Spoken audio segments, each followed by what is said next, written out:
ITSM Weekly, the podcast bringing you news, insight, analysis, and information from the world of IT service management. Your hosts, Matthew Hooper, Chris Dancy, and Matt Barron. IT Service Management Weekly, the podcast starts now. Welcome to ITSM Weekly, the podcast, episode 91 for the week ending, we'll make it June 20th, because we're always a little bit in the future. Something like that. How you guys doing? Excellent. Fantastic. I'm Chris Hansen with Dateline NBC. Those are the 5 words I never want to hear. Past 5 days have flown by for it being June 20th. Yes, well, shut up. So we are going to go ahead and record today. We have a very special guest on. That special guest is my invisible friend. No. Let's get going right with some news for the week. Baron, you have anything for us? Tons. We should mention Top of the World premiere. So another podcast. You can listen to Ale Roos's real voice if you so choose. I thought D. Billing did a pretty good job sort of owning that. So we'll see where that goes. It's kind of fun to listen to the Swedish accent or the Norwegian accent because I get a lot of that around here in Minnesota. Yes, I thought it was a very good show. I thought Ross did a nice show. Even the music is custom for ITSM Weekly Top of the World edition. And somebody even made fun saying it reminded them that old song, I'm on top of the world looking down on creation. Oh, well. Yeah, it was a good show. And I know, Hooper, you haven't had a chance to listen to it. You're still recovering from the drama that was, I don't know, the situation with Mass Challenge. Yeah, you're in your new office. That's kind of nice. I am in my new office, yes. So tell us a little bit about this office you're in right now. It's in Kabul. That's why I look like I'm in a tent. You're in Kabul. Kabul. No, my new office is my backyard. Beautiful nice. here. What a beautiful day it is. As a kid, did you ever camp in the back? Oh, wow, that was really nice. Yeah. Maybe we should do a podcast completely outside once. We should. I'm down. Yeah. I'll go out right now. Yeah, we used to do that as kids. You know, it's funny because I grew up more in the city, so camping for me wasn't as much of an experience as it would be for my kids camping in this backyard. Every time I camped as a kid, it always turned out awkward for everyone. Yeah. I'm sure. Every time I podcasted as an adult, it turned out awkward for everyone. That's right. Yeah, I would always hear, To wrestle you so freaking bad. I want to wrestle you so freaking bad. it was just one of those things as a child, it just never worked out well for anyone. Yes. It's kind of like teaching ITIL. Speaking of teaching ITIL, did you see Hank Marquis looking for ITIL trainers? No, I didn't. I missed that. Where did he land right now? He's back at Global Knowledge. We talked about it last week, but I wouldn't want you to actually pay attention while you're recording. Not while you're recording, before and only before. Yeah, so, what's funny is if you read that tweet in England, it means that he's looking for ITIL sneakers, which is awkward for everyone as well. Trainers? Yeah, trainers. So what do they call them in the UK? Teachers? No, they call sneakers trainers, I thought. Or maybe they call sweatpants trainers. I would think that they call trainers sneakers. It's terrible. Okay, so other news. Evernote released Activity Stream today. I saw that, but it looked like it was just for Windows. Oh, really? I didn't see if it was just for Windows, because it's not on mine. I saw you tweet that you were excited about it, and I thought it's just on the Windows client. What, were you backsliding? Another reason that I have to install VM again. Or another reason just to actually pay attention to what you actually click on and read. Come on, Chris. Don't give me that.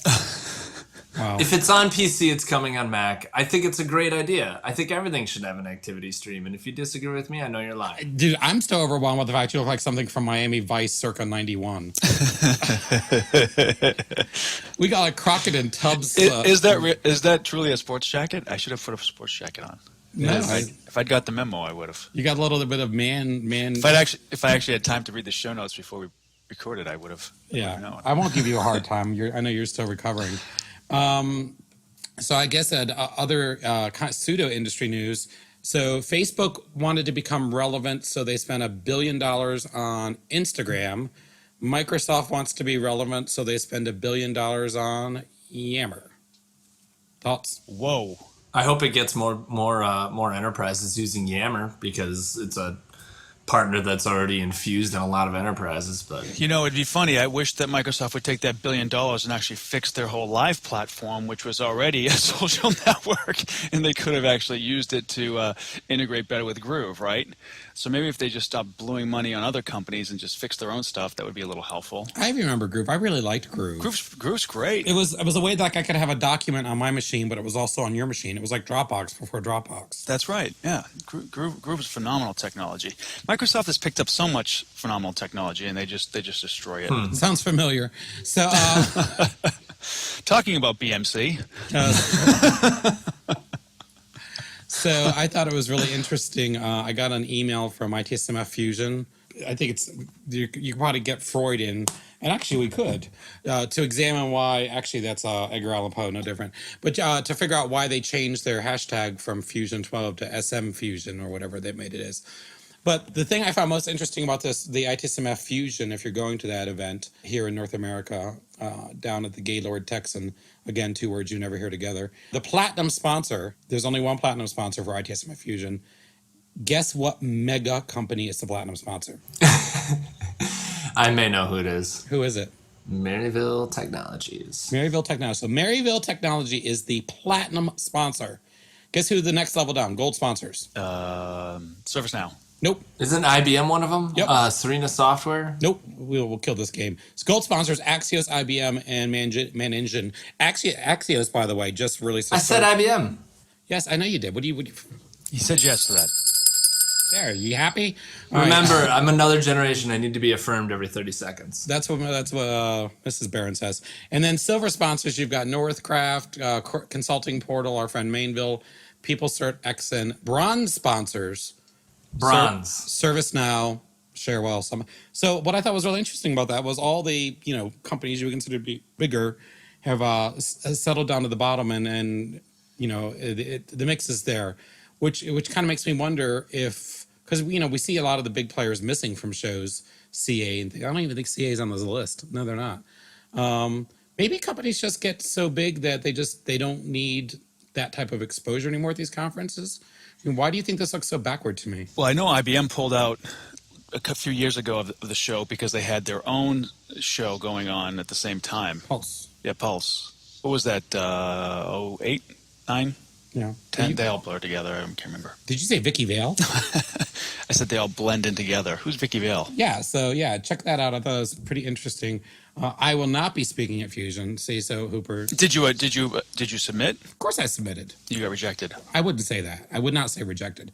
I would say I rejected them. Oh, okay. You asked them and they said no, but you showed them. What do you think I'm doing now? So, yeah, I'm sure they're all listening. well, more of their members listen to this than actually go to that show. So, interesting question from Twitter. Somebody by the name of Coop Scotty wanted me to ask you both. Okay, dumb question, but what makes ITSM practitioner or an ITSM? But what makes an ITSM practitioner? That's the question. Well, okay, dumb question. What makes an ITSM practitioner? So, Hoop, Baron, for those people who say we don't ITSM enough. So I think the term we complained about the term because of the fact that there were those who were consultants versus those who were practitioners, and we were differentiating between a practitioner who is the person within the organization who's actually fulfilling IT services, right? So they're the ones who are supplying the delivery, the outcome of the IT service, as opposed to a vendor who might have products or a vendor who might have services that is augmenting or adding some value to that service supply chain. And we take issue with it, I believe, as the three of us, that we're all practitioners if we practice in some form delivering a service that enables technology to supply a business outcome. Right. So why are we differentiating? I don't know. I just thought he had a valid question. He wanted to know what makes someone an ITSM. It's a good question. It's a good question. And if I just started listening to this show, and heard us speak about it, I'd be like, what the heck are these guys talking about? That makes no sense. I really think some of it's come up on the show more from the fact that we probably have had, well, we mostly have had vendors on. We've had more vendors on, vendors, and I hate that term vendor too.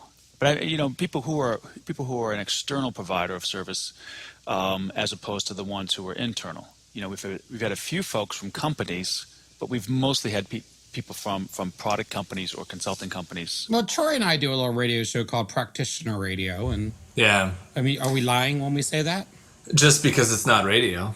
Yeah, you're liars. I'm okay with that. The last episode was really good too. I liked Troy's point about insourcing, that it's not about getting their services into your company. It's about getting people into your company and making them apply to your rules and using your systems, not necessarily just saying send out all your tasks. It's not outsourcing. Yeah, it's good stuff. Axios had a webinar, 2 webinars this week, with ITSM Queen, our friend Sharon Taylor. She's become an expert on social IT now, her and a few of the Gartner folks. But what I found really interesting about the presentation was they tweeted out not 1, not 2, but 3 of my quotes. So I've got screenshots of them all. I'll put them in the show notes. So Axios, if you want to borrow my material, I mean, not a problem. Just make sure you ask me for it. You put it on Twitter. Or retweet. By the way, Axios, I won't say it. I forgot. We can't bleep now that we're live. No, it's not that they read my tweets. They actually took stuff from a presentation and read it word for word as if it was their own. Oh, it wasn't tweets. No, I wish it was. I wish it was that nice. Do you know? Here's a funny story. I won't name the company. Why not? Because I won't. Right. You still need funding. It was a previous partner of Vigilance, and they actually took a deck that we had put together, took some of this materials out of it, put it into their own presentation, and then when I showed up to present my materials, which had the same material, they followed up with a cease and desist letter to me to stop using my own materials, which they basically stole from me. Wow. Where I had to go back and ask them to please produce the original materials and who actually created it and produce the name, and they couldn't. That's like what's going on with the Oatmeal right now. Have you guys seen that? Oh, No. yeah. No, tell me about it. So the Oatmeal is like a comic book site, and basically there's another site. It's called Funky Junk, and what Funky Junk does is it's like any other Pinterest or regurgitation site. You take funny stuff and you post it. So this bunch of people who post things they find that are interesting on the web. So Funky Junk had a bunch of the Oatmeal cartoons actually on their site, and the guy who runs the Oatmeal just kind of wrote on his site, hey, it's nice of you to steal my stuff. You could at least say where it came from.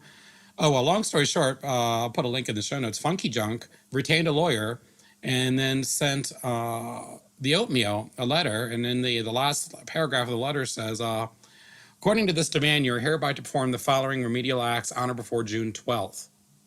Remove all mention of Funky Junk and funkyjunk.com from the Oatmeal, your website, and any other one that you have control of, and deliver a check for $20,000 payable to the order of Funky Junk LLC to this lawyer.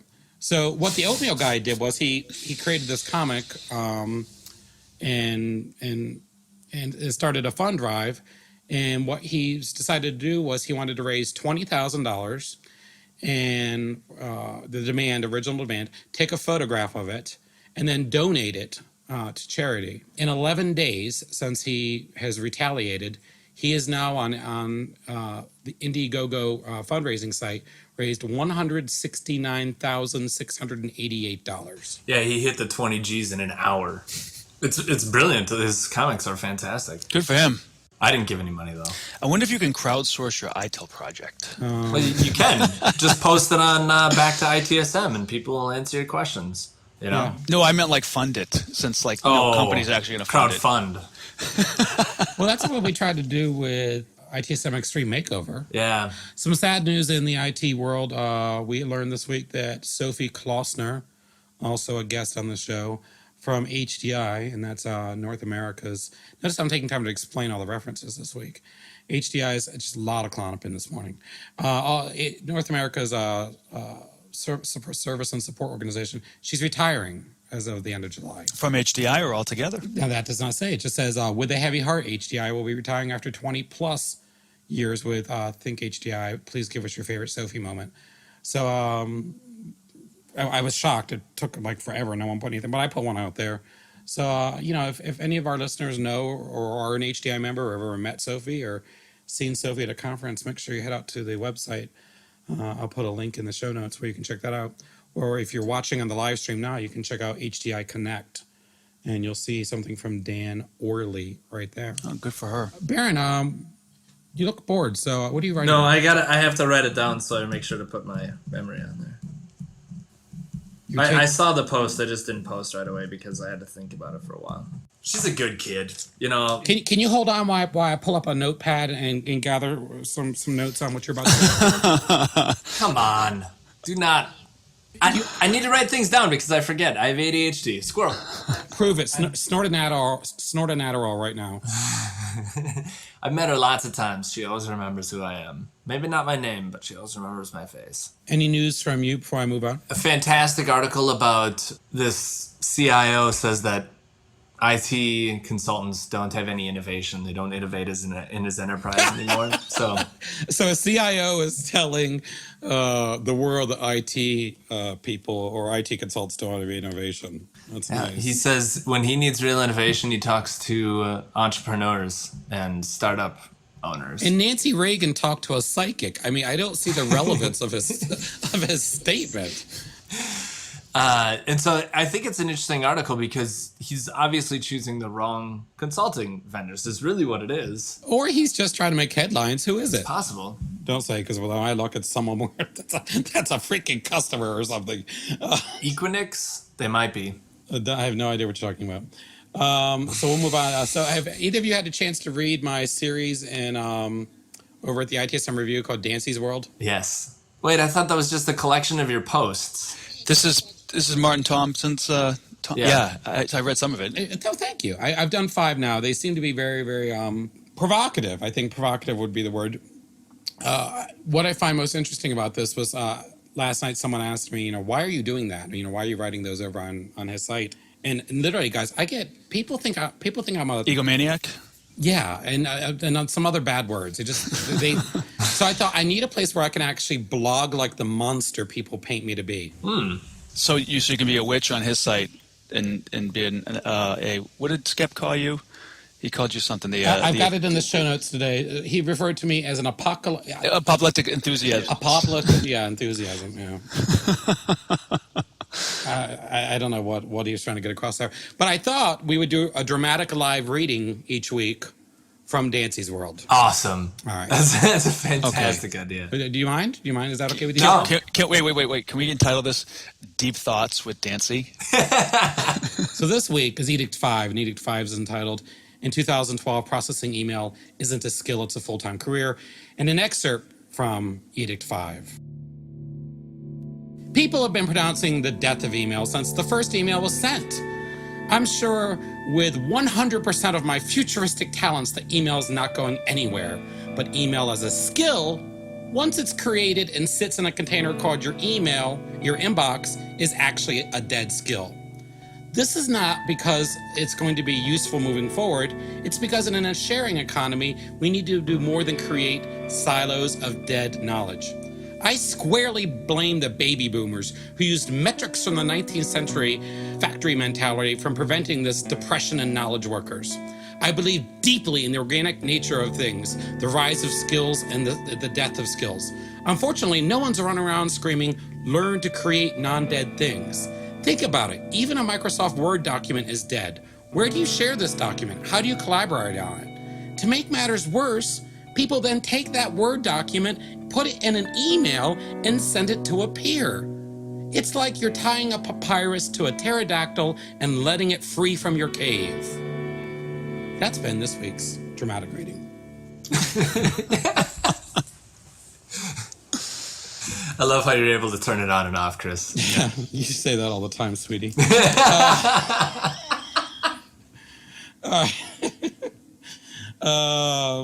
So I'm heading to England tomorrow, keynoting at SDI, in an Ovum conference over there. Who are you keynoting with? Who are the other keynotes? SDI, I'm doing the Service Desk of 2017.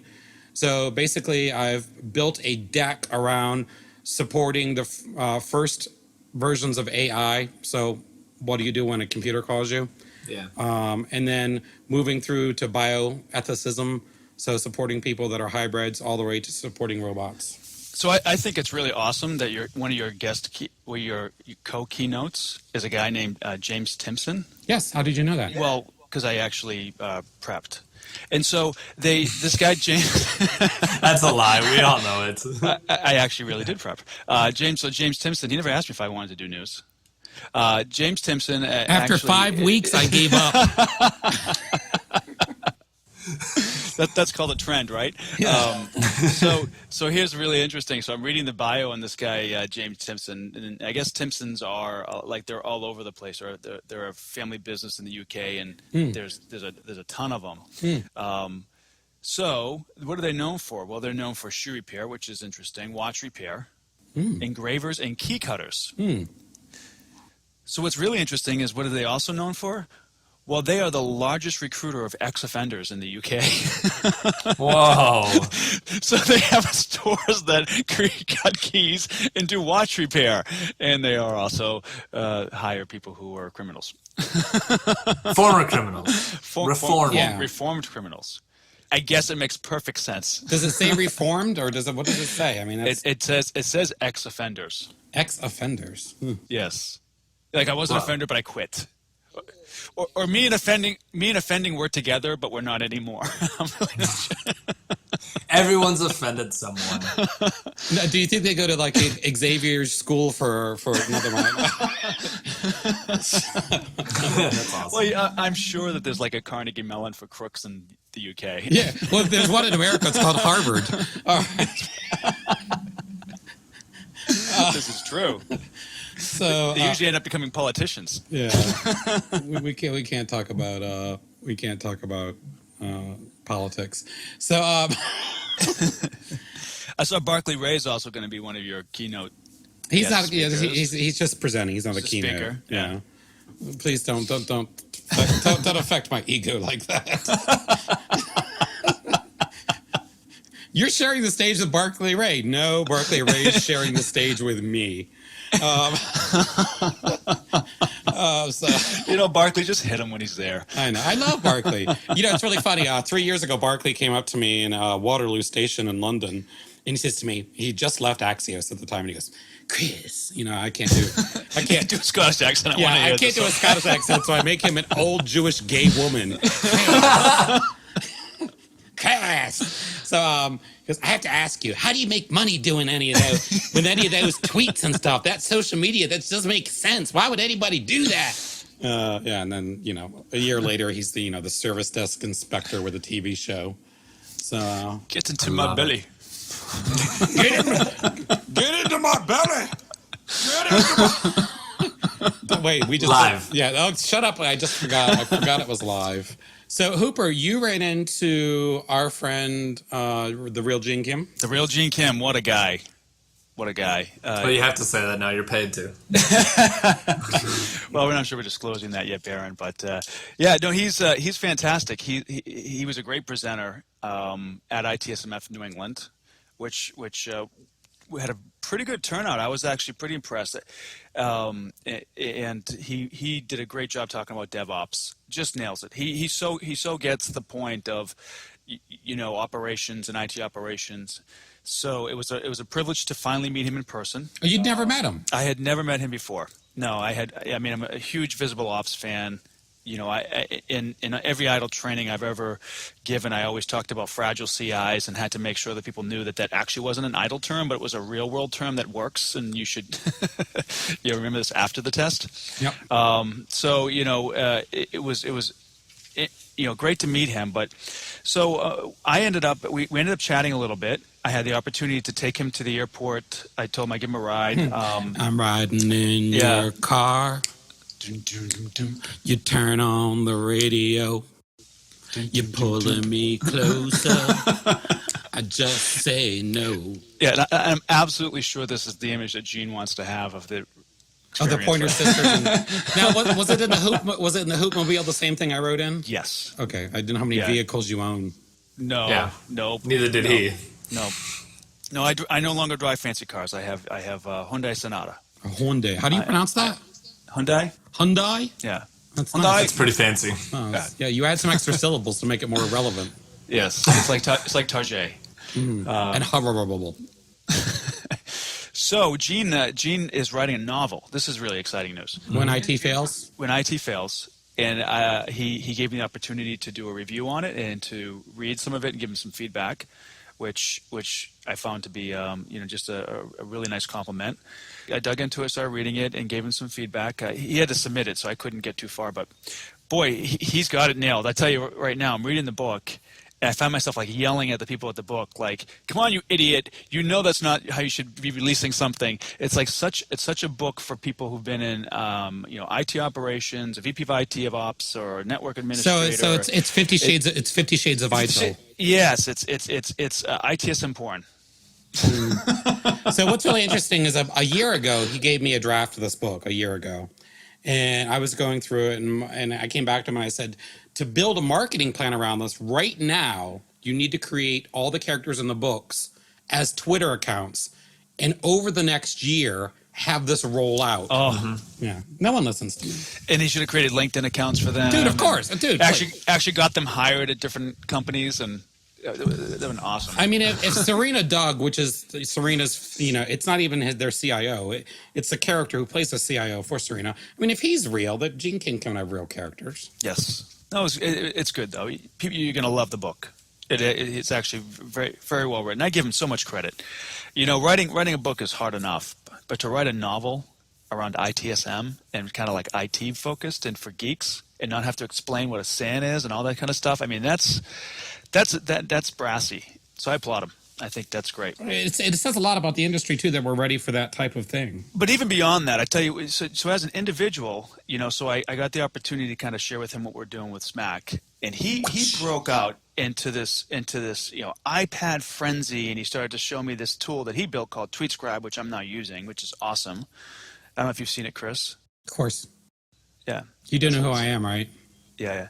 Ugh. Such a snob.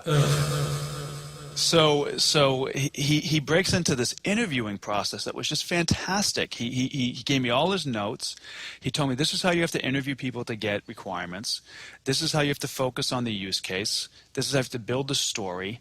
And he also talked about this Kanban theory during ITSMF, which Is it Kanban? I always thought it was Kaban. he called it Kanban. If and he knew pronounced it was talking Kanban, about. that's right then. Because Yeah, I mean, it's yeah. like if he were to say horrible is pronounced horrible, it would actually be legitimate. Right, Kanban. Kanban. The IT skeptics all hot for Kanban. He's a lot closer to Asian than I think the three of us are. So I'm going to go with Kanban. You know And what? so, you don't have to make it racial. You know what? I'm going to play the race card on that one. I'll play the race card. So Next, you'll be telling me I'm a fairy. No, I'm not going to go there. All right. So Kanban theory, the work in progress piece of it, you can only have so many pieces of work in progress. And so here's an awesome expression that I have been saying over and over again since then. I need to stop starting and start finishing. Yeah, most people call that work. Yeah. No. No, I'm just kidding. It's not with you. work. I know. It's accomplishment. See, I'm a very hard worker, and I work a lot. I know. I don't accomplish anything. You know what I have? You know what I have sitting on my desk? I'll show you how nuts I am. Look what's sitting on my desk. It's holding your monitor up like. No, the other day I was actually working on some service catalog stuff. Believe it or not. We're going to talk about ITSM. Okay, fine. No, so the IT skeptic, whatever his name is there, had a meltdown the other week and wrote this article about train stations and menus and service catalog, as if, coming down with stone tablets from era from... Did he talk about IT services at all, or is he still on a kick about the fact that, or is he finally succumbed to the fact there is no such thing as an IT service? I have no idea what he's doing. Yeah. It's just I hate the whole service catalog conversation. I'm tired of it. Unfortunately, I have a day job now, so You don't argue as much? it's amazing how much nothing's changed in a decade. Yeah. So, Tweet it. No. I'm very excited to potentially be involved in another G2, G3 simulation. How's that going to work? We've got a woman named Suzanne. You know who she is, Suzanne Vanderhoven. Oh yeah, You know, Yeah, she was No, on. no. She was on IT. Vine Zoom. She's one of those ones with the 800 buttons. yeah. She's got lots of. Oh, Black Betty, certifications. bam, balam. Oh, no, that's something else. So hopefully we're going to get her up to a client that we're working with. As I mentioned before, I'm consulting with us compliance process partners, Valerie Raj and Jay Martin. Good folks, good team. Good team. Yeah. So looking forward to that. Yeah, Suzanne is. She was on the board, and I know she has something to do with Prism. Yes, which was a wildly successful initiative. Did you see that tweet I had about the Boston consulting firm and IBM? Was it IBM or was it HP? They came up 2 years ago. They came up with a standard for measuring IT service value. Have you heard about this standard? He remained in business and didn't get laid off.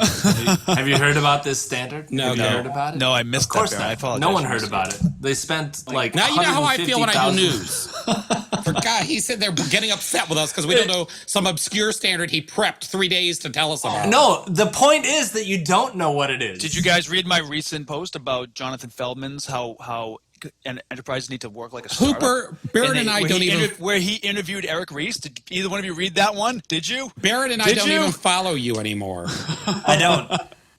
I can't. How am I going to hire my PHP developer if you guys don't follow? Your self-deprecation's hilarious. All right, so you're one to talk. So tell us about your standard that no one's heard of. Well, I tweeted it 2 years ago that they spent all this money on this standard. It was $150,000 or something to develop the standard. And Memo Lane reminded me that I tweeted it. And I was like, oh, okay. So I searched for it. Has it gone anywhere? Who's using it? No one's using it. No one's heard of it. Where did all this money come from? It's public sector money, and it's just wasted. Sounds like big government at work. It's sad. It was really funny. While you were talking about Gene Kim, I thought I'd bring up the Wikipedia entry for DevOps. Have you guys ever looked up what DevOps is in Wikipedia? No. I had before, yeah. Would you like to know? Dramatically. Dramatic. DevOps is a software development method that stresses communication, collaboration, integration between software developers and information professionals. All right. That's been your DevOps dramatic reading. So what the hell is wrong with me?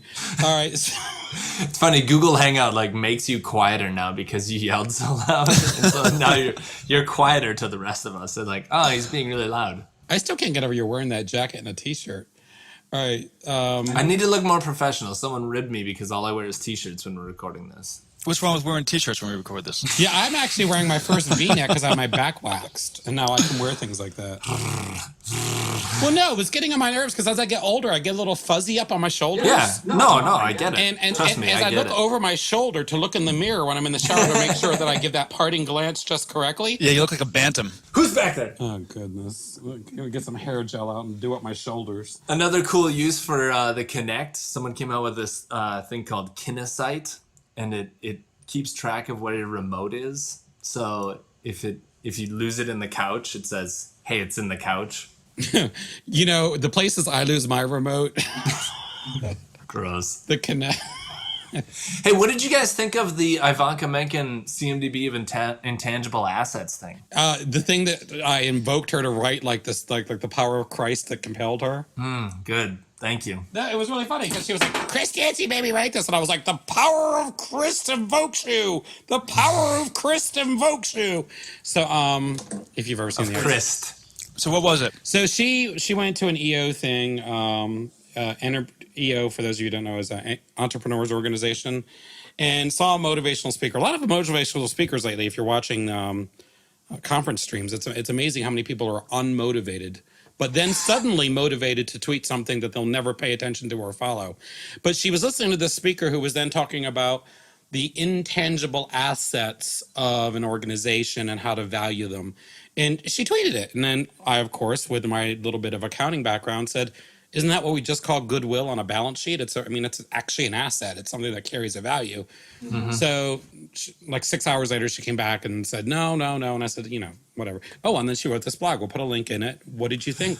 The statistic that jumped out to me that she tweeted was that in 1985 they said 32% of all assets from an S&P 500 market value, 32% were intangible of all assets for anyone that was on the S&P 500.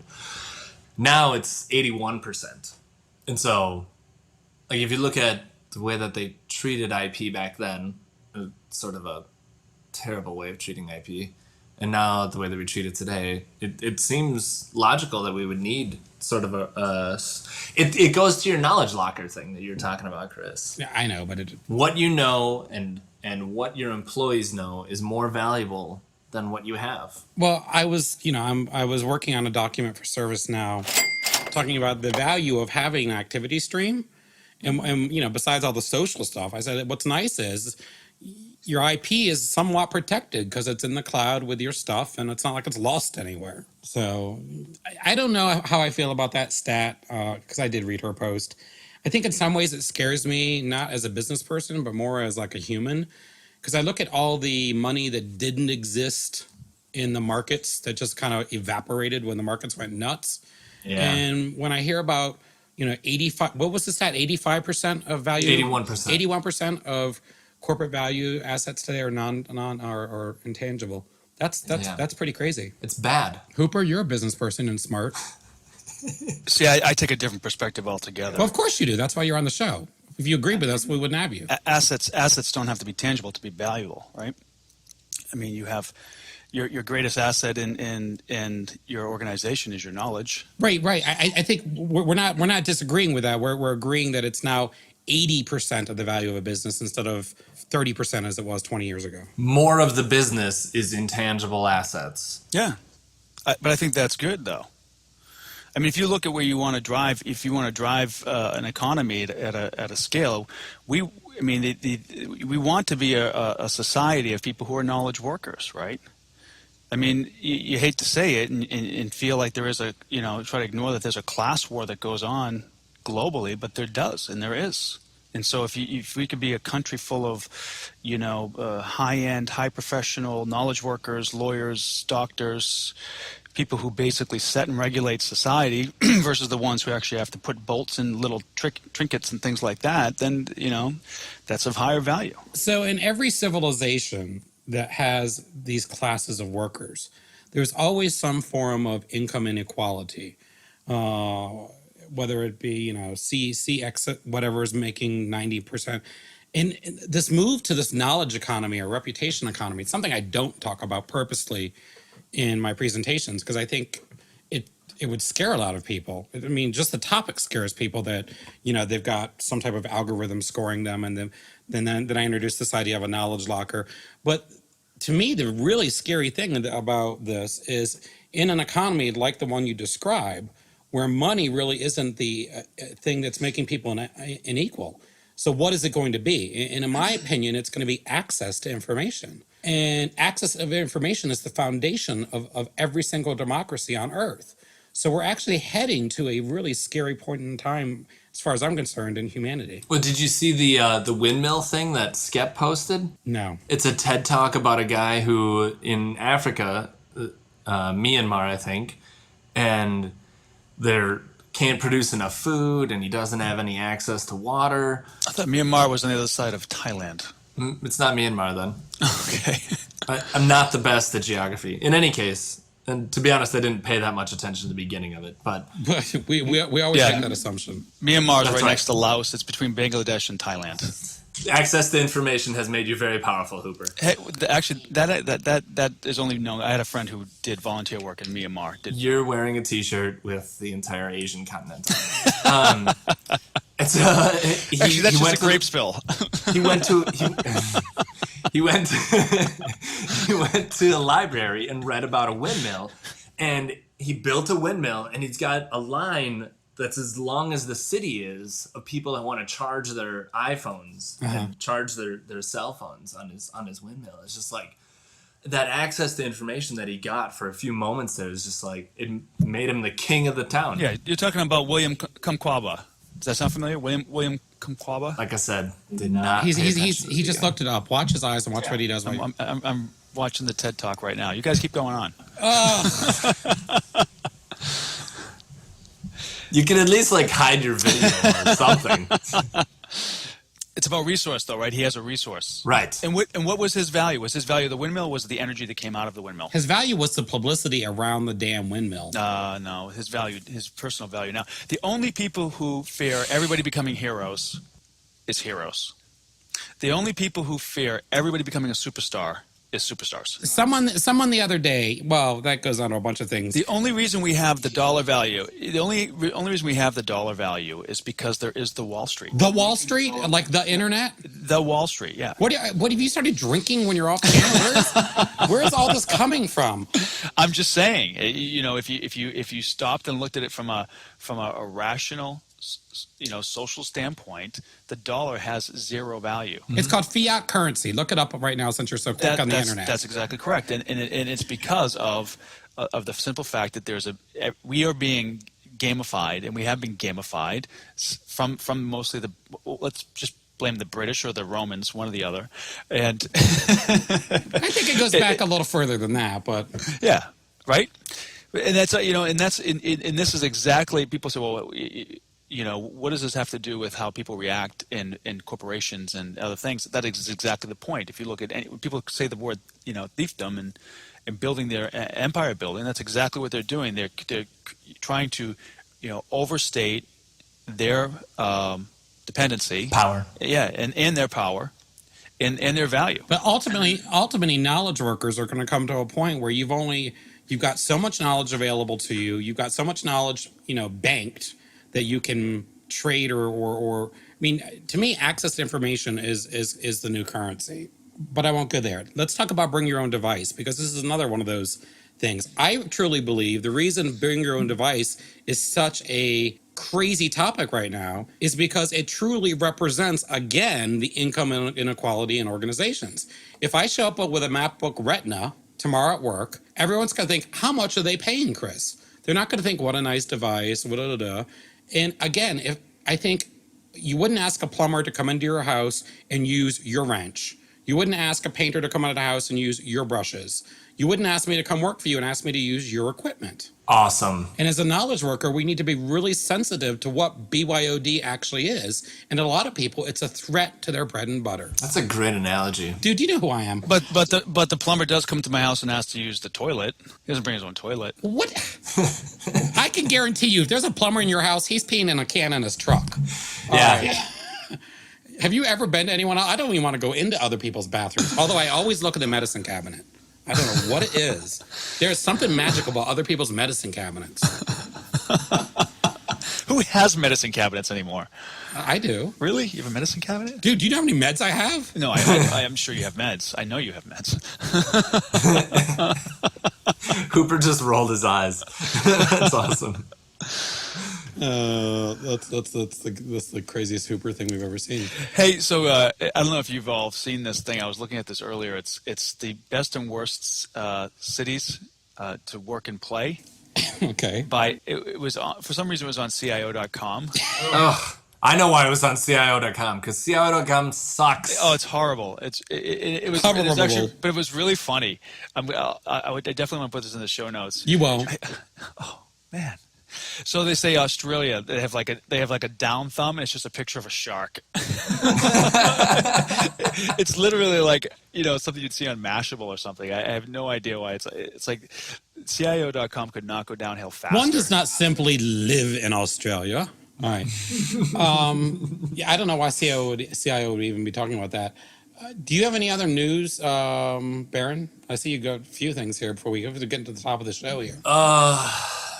My gripe, Taleo sucks. We haven't done gripe of the week in a long time. Oh, we haven't done. Yeah, we should do Grub of the Week. Those hiring platforms are just terrible. I haven't applied to a job in a long time because I don't really think that that's the best way to get a job. It's better to just talk to people. But man, those application I tried doing tools, it at the grocery store instead of actually paying for food. It just doesn't work. Is this breaking news, Baron? Are you looking for work?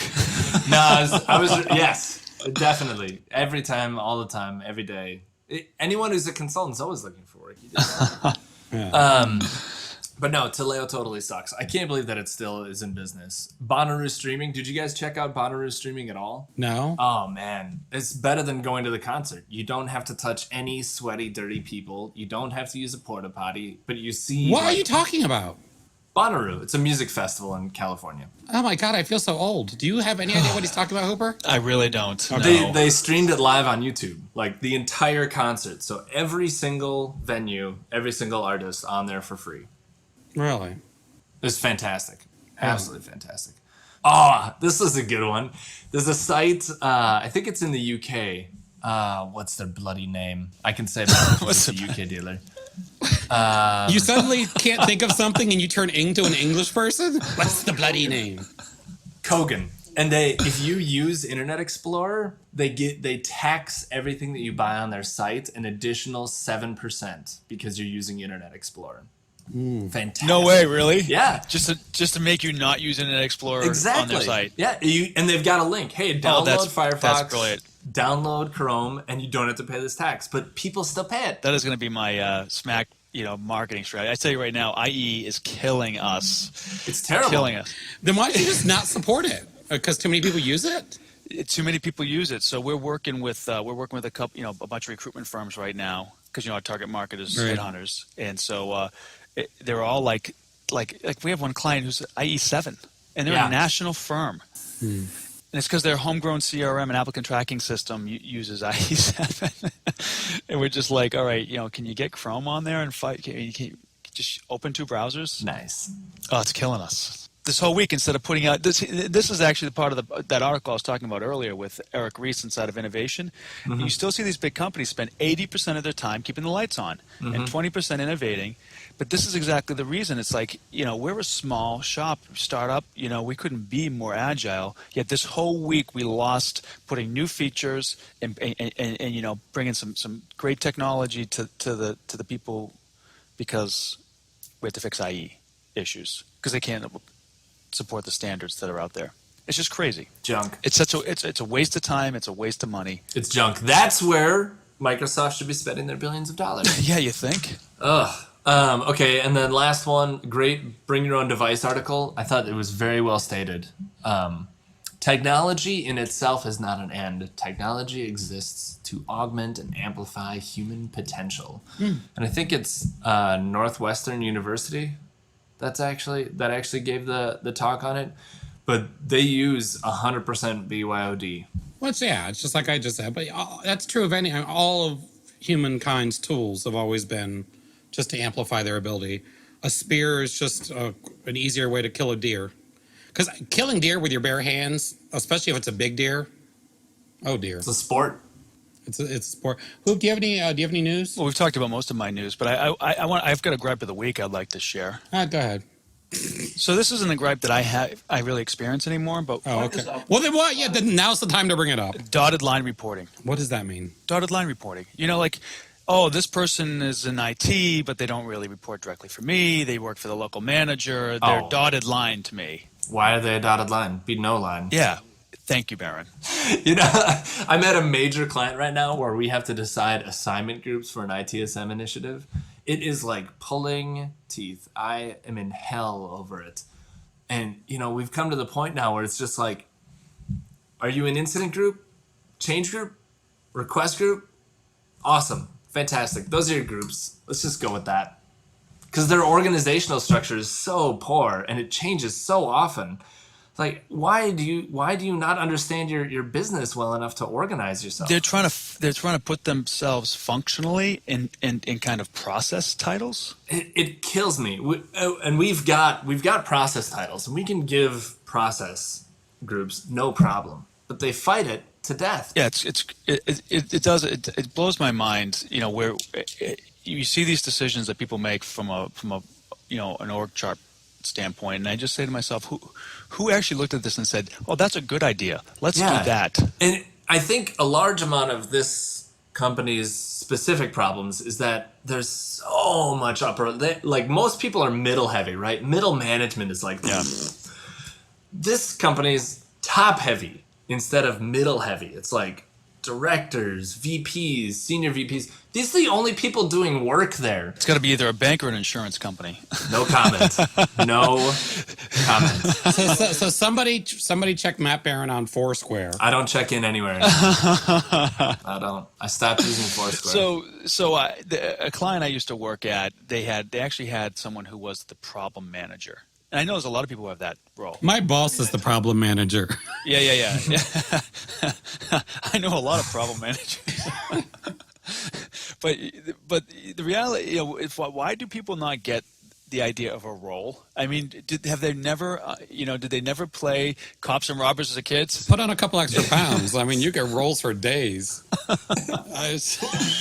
I don't know. The whole thing just seems silly to me. Every time my partner works for a very large financial organization, and he's in development and been there for 20 years. And it's funny because he'll come home, he'll be on call, he'll get calls about something in production blows up, and I'll listen in, right? Did you create, before he even will help someone, did you create a ticket? Right? So he's a developer. He won't even talk to them unless they've created a ticket. But if they say yes, he then hangs up the phone, remote dials in to make sure the ticket's there, and then starts to help. And I said to him the other week, I go, I just want you to know that you're the reason people hate IT. And he goes, well, but why do you even care? And I said, do you know what I do for a living? And he goes, seriously. So we sat down after 17 years of being together and talked about what we each did. And it turns out I'm living with the enemy.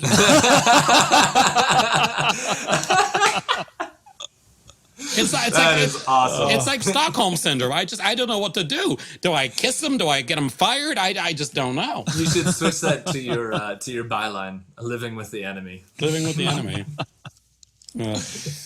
Tech fluffer. All right, and then I guess the last thing for me, I've got an announcement. I hope we don't have too many people streaming, so the word doesn't get out too fast. But You're leaving service now. please, He needs to make money. yeah, come on. No, so I've had an idea for some time, and we've been very successful with these Google Hangouts.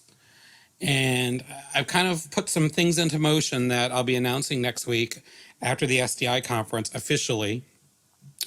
But I've secured one time zone, and I'm working on the other two. But coming December 1st, we will actually be streaming a unconference for IT service management professionals starting in Auckland, New Zealand, going time zone by time zone, following the sun over a Google Hangout continuously for 24 hours with the support of Google themselves. Awesome. That's fantastic. How are you going to stay awake? I'm not doing it. I'm not doing it. I'm not doing it. I'm doing it. That needs to be on the soundboard. No, but we have there'll be 20, and again, you'll have all the details next week, but there are 24 available slots. We're looking for 8 people in the Oceania. It's like an ITSM-a-thon. Yep. We're looking for we're 8 people in Oceania, 8 people in Europe, 8 people in North America to handle 24 hours of programming. We'll be looking for 48 people altogether. So we have each person as a backup, and every hour on the hour following the sun, we will start and bring out a new speaker, all streamed live, no registration, and available afterwards on YouTube. Can I man the phone bank? It's not a telethon. I just want to be sitting in the back. And then we can only get this release approved if you call now. Your next speaker is waiting in the wings, and we need one more pledge. You get this stuffed Hooper doll at the $250 level. You get this Matt Barron bottle of Ritalin at the $500 level. Ritalin's not that expensive. The bouncy ball. So yeah, so I'm very excited. Hopefully we can get the things worked out with the folks over in the UK next week. But it dawned on me, and I've been working on it for a while, and it finally came to a head last week because there were folks in South Africa tweeting and conversing with the folks having a conference in New Zealand. Mm-hmm. And I said to myself, can we just dissolve this whole chapter mentality and just have a global conference? And someone sent me an email and said, well, you can't do that because you can't fly everybody everywhere. And I'm like, no, we'll just do one Well, then you can't do that because, time zone. I'm like, okay, we'll just keep it going. So I made some contacts and got a hold of someone at Google and contacted someone over in Australia, and looks like we are good to go for December 1st. So watch the space. If you want to be a speaker, we're looking for, creme de la creme, top of the top. And the good thing about being or submitting to be a speaker when we do go live is the speaking slots will be crowdsourced via Listly. So the top 24 people who get voted up on Listly get the spots. So Okay, so you just violated every rule of an unconference, right? how so? You're not supposed to determine the topics before you get to the conference. The whole thing is supposed to happen by the people present and. Yeah. And obviously that would be the best scenario, but we're dealing with a very volatile technology. Nothing's ever been streamed continuously via Google Hangout 24 hours. So we're actually breaking a world record, but I was going to wait to announce that until next week. But Thanks for ruining it, Hooper. Well, you know what? Why don't we just stay on? Right now? I'm going to need a few more of these. Oh, man. And I'm 2 hours ahead of you. You guys are nuts. Actually, we just broke a world record. We actually talked about ITSM for almost 1 solid hour. It took 91 episodes. I know women who go through labor quicker than it took us to get to ITSM topics. You know what it is? It's so hard, though. It was easier for me to do this when I was in consulting, but after spending all week automating an HR onboarding process, the last thing I want to do right now is talk about ITSM. You mean when you weren't working before, it was easier to talk about work? Yeah, thanks, my wife. I actually do work at SMAC, even though I just don't get paid. There's a difference. Money's overrated. I think that's good. I think we've got all of our topics. For those of you who've been watching or been a part of the show for a long time, we switched from from Google Doc to Evernote. So now we all just share an Evernote folder, and as we see things, we email it into the Evernote folder and share it with each other. So with that, we will catch everyone in 2 weeks, episode 92. And let's try to get Mr. Kim on. I know I've got a commitment from Hank Marquis. Gene's in. I talked to him. He's in. He had his deadline for his book this week, so he was a no-go for this week. But definitely looking forward to being on the show with us. All right, we'll get Gene Kim on. And I want to give a shout out to somebody else too, if we could. No, okay. It's prom season. Go ahead. All right, thank you. If it's all right. No, it's your show. Okay. Well, I share it with you. I just want to make sure you're okay with it. Hold on. Yeah. Go ahead. Okay. So we didn't have at ITSMF New England, there was a no-show from one of the speakers. Robert Stroud didn't show up. I'm not exactly sure what the details were out. He was busy cross-posting his latest video to 18 cross-posting, sources. And his time-traveling Stargate thing was broken, I think, or something. Mm-hmm. So Carlos Casanova, who we've talked about, but yet to have on the show. Carlos Casanova, he's been on the show. When? Okay, maybe he hasn't. I don't think he has. We had Glenn O'Donnell on the show. All right. But we've talked about him a lot. Yeah, Great but maybe guy. that's what it is. And I've seen him at conferences. You see him at conferences.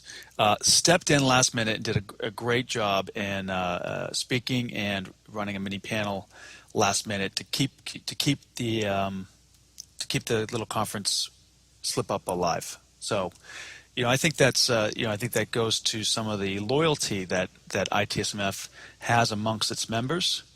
It was good to see.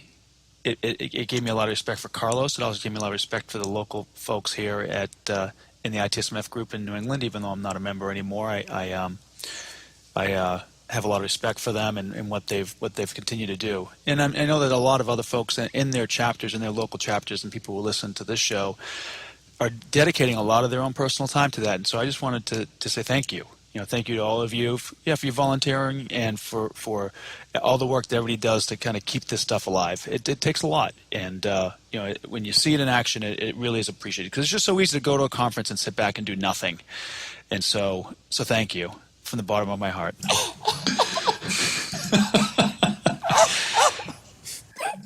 Thank you, Matt Hooper. That was beautiful. God, I can see Carlos just loving that. He is a good dude. Yeah, he's a nice guy. Give him a ring, see if he wants to come on with Gene Kim at the same time. They probably won't want to do the hangout, which will be sad, but we'll do that. So thank you, Carlos. There are a lot of volunteers. I just resigned from the ITSMF podcast, the USA podcast. So they actually have got Eddie Vidal from HDI now doing that. So volunteering is tough work. I mean, it takes a lot of. I know I spend hours preparing for this show. Dude, Blondie here